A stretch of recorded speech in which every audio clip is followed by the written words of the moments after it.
This morning, the Guthrie family refusing to give up hope with that new plea from Savannah, now over 2 weeks into the search for their missing mom, Nancy. And as the investigation continues, we're learning more about the gloves found in the area. According to the FBI, teams have recovered 16 gloves, many the FBI believes left behind by searchers. But according to a person familiar with the matter, one of them, found about 2 miles from her house, is consistent with the type of glove the suspect was wearing in the doorbell surveillance video. The FBI says the DNA on that glove appears to belong to an unknown male. According to a federal law enforcement source with knowledge of the investigation, investigators are not categorizing the case as any particular type of crime at this stage, adding that a burglary-robbery scenario is just one of the myriad theories being considered. After that scenario circulated over the weekend, the sheriff telling NBC affiliate KVOA, "I have no idea where that came from." Authorities going through the tips pouring in. Are you close to finding this person? We think we're getting there. We think we're getting closer.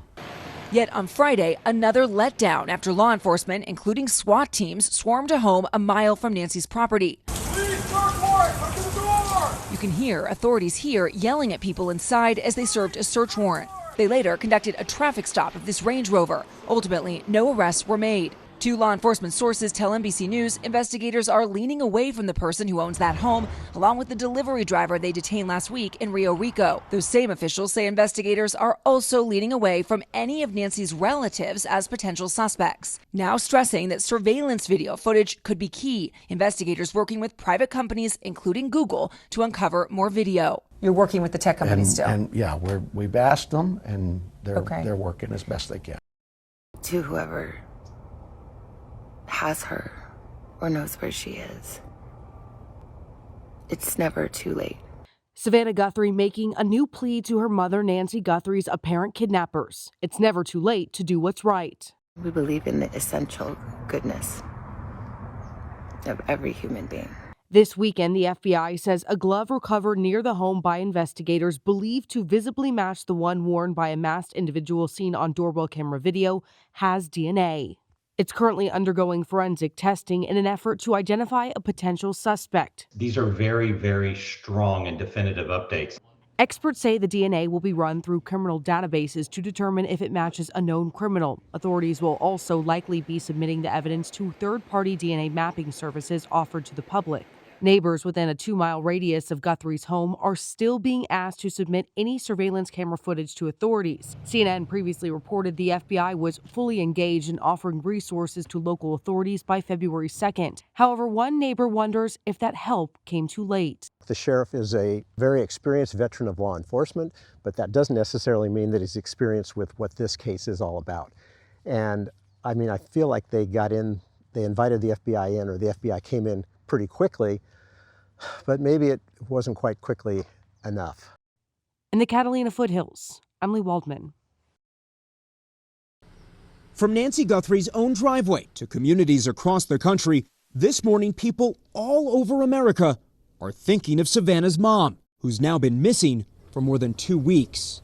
Outside Nancy's Tucson home, this couple telling us they drove about 2 hours from the Phoenix area to deliver yellow flowers on Valentine's Day. The support and the love, and people really are getting involved and they want to get her home. At Nancy's local church in Tucson, Sunday prayers. Oh, Lord God, let your peace wash over Nancy's family. Give them rest as they wait. And while the Guthrie family waits, those prayers continue pouring in from well beyond Arizona. I kind of feel like when I'm not sleeping, I'm constantly thinking of the Guthrie family.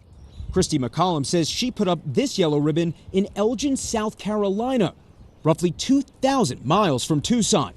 McCollum was inspired by the story NBC's Kelly O'Donnell shared about yellow flowers and ribbons right here on Today. Sometimes you just need to be reminded that you may not know someone personally, but there's power in praying for them. That embrace extending to social media, where people have reached out from Virginia, Arkansas, Texas, and California. Meanwhile, back in Tucson, people continue signing this banner outside NBC affiliate KVOA.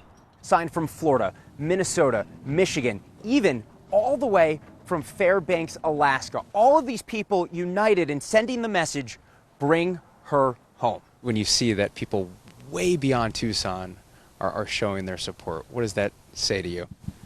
Well, that says love. We love each other and we need to support each other in these hard times. Those signs of support bright and hopeful. I want people not to forget we can still bring her home.